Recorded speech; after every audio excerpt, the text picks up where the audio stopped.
Gaming tycoon James Packer saw Premier Farrell last Friday to tell him Sydney needed a 50-storey casino hotel on public land known as Barangaroo Central.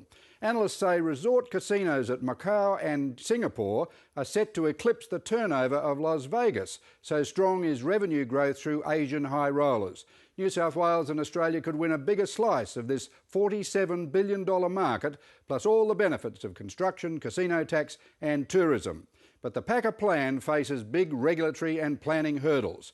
We already have an upgraded casino operated by Tabcorp at Pyrmont. How far will the Premier go to help the tycoon jump those hurdles? And an ethical disclosure, I have an interest in a property near Barangaroo. Where's your aesthetic consistency, Mr Keating? Because I cannot teach you taste. Well, it's subjective. Quentin, I can't teach you taste. If Paul Keating can't teach us taste, perhaps James Packer will. Even after his recent resignation from the Barangaroo Design Excellence Panel, after a row with Planning Minister Brad Hazzard, former PM Paul Keating has kept a fatherly eye over his aesthetic for Barangaroo, the disused maritime wharves west of Sydney's CBD. The Keating rhetoric steamrolled over opposition to the approved concept plan's luxury hotel, contentiously to be built on a jetty penetrating Darling Harbour.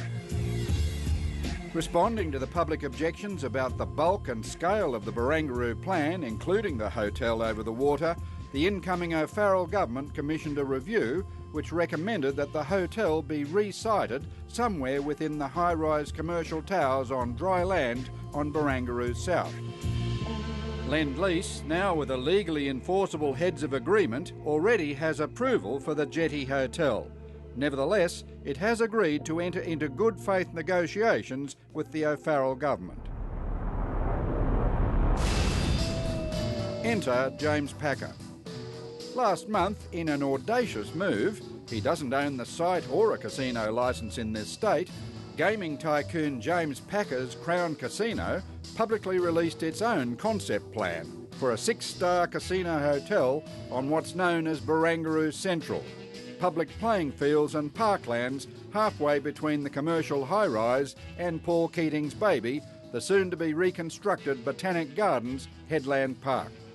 Paul Keating granted an audience to James Packer last week and in a statement declared while Mr Packer was free to negotiate with Lend-Lease to site any casino hotel on Barangaroo South, I regarded the public amenity of these lands, Barangaroo Central, as inviolate, and I reminded Mr Packer these lands had been nominated by the Carr, Yemma, Keneally and, as far as I understood, O'Farrell governments.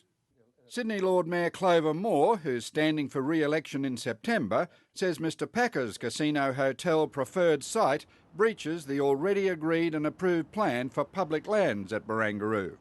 We have a very sorry history in New South Wales of deals being done across Premier's desks, and I just really hope that this Premier, who came in saying that he was going to do planning differently from the previous government and that there would be proper process and transparency and accountability, will go through those processes. And I think if that is to occur, we won't see that proposed in Barangaroo Central. This is the theoretical planning impediment to Packer power. It's called the Highgate Line, the long-standing boundary to CBD high-rise development, a long circular key to the Highgate apartment block in the west. If approved by the O'Farrell government, James Packer's casino hotel would be sited about here on Barangaroo Central, north of the Highgate Line.